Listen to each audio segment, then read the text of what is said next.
Assalamualaikum warahmatullahi wabarakatuh. Di sini kami akan memaparkan mengenai permintaan. Sebelumnya, perkenalkan dulu nama-nama anggota dari kelompok kami. Yang pertama ada Vera Nur Farida, yang kedua ada saya sendiri yakni Dewi Sri Lestari, dan yang ketiga ada Robi Indra. Pengertian permintaan.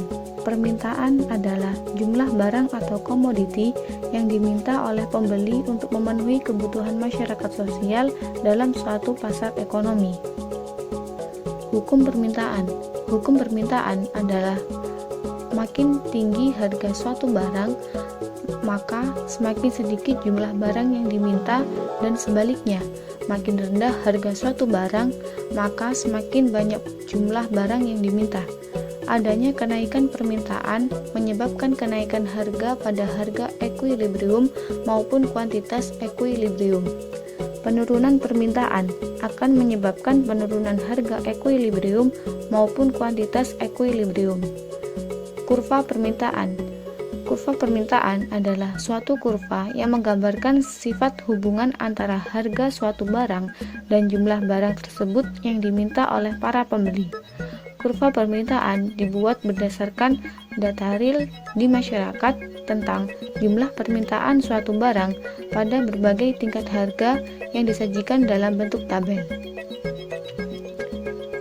Jenis-jenis permintaan.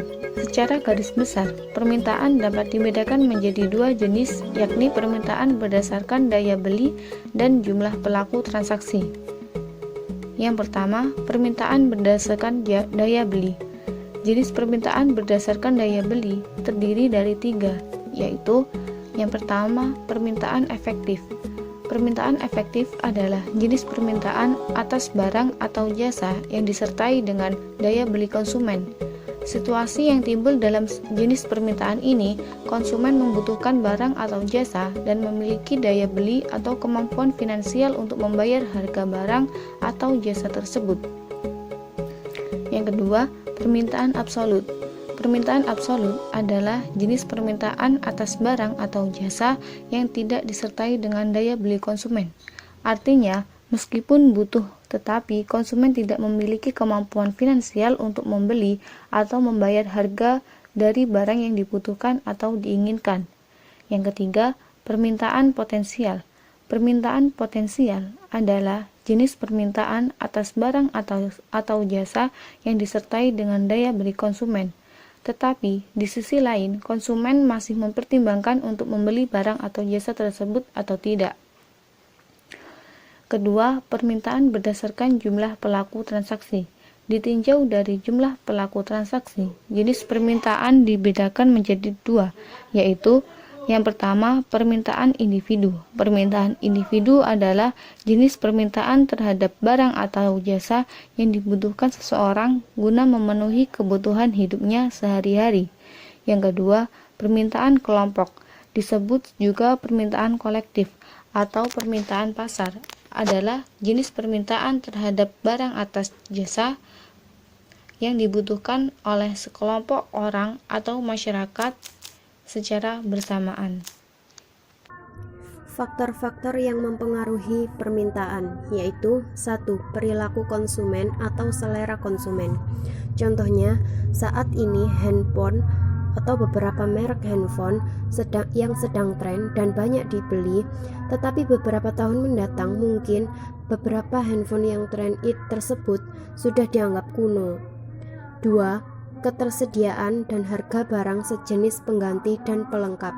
Contohnya, jika roti tawar tidak atau harganya sangat mahal, maka misis, selai, dan margarin akan turun permintaannya.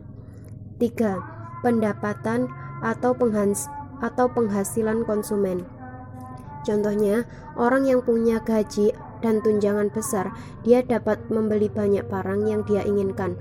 Tetapi jika pendapatannya rendah, maka seseorang mungkin akan mengirit pemakaian barang yang dibelinya agar jarang beli. 4. Perkiraan harga di masa depan.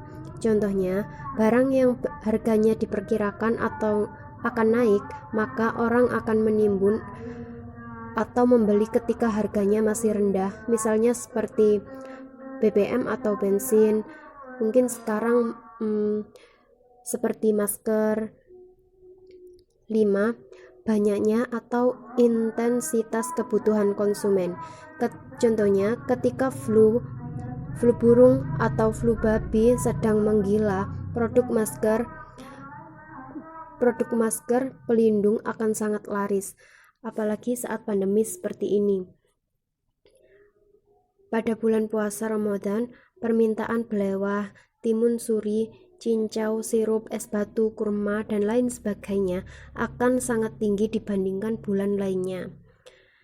Kesimpulan dari materi permintaan yang kami bahas kali ini, hukum permintaan dalam ekonomi menyebutkan makin tinggi harga suatu barang, maka makin sedikit jumlah barang yang diminta, dan sebaliknya, makin rendah harga suatu barang, maka makin banyak jumlah barang yang diminta. Sepertinya dalil hukum permintaan itu sudah tidak berlaku pada bulan Ramadan dan menjelang Hari Raya Idul Fitri. Meskipun harga-harga melangit, masyarakat tetap bersemangat untuk mencukupi kebutuhannya, terutama kebutuhan pangan.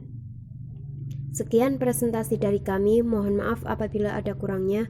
Wassalamualaikum warahmatullahi wabarakatuh.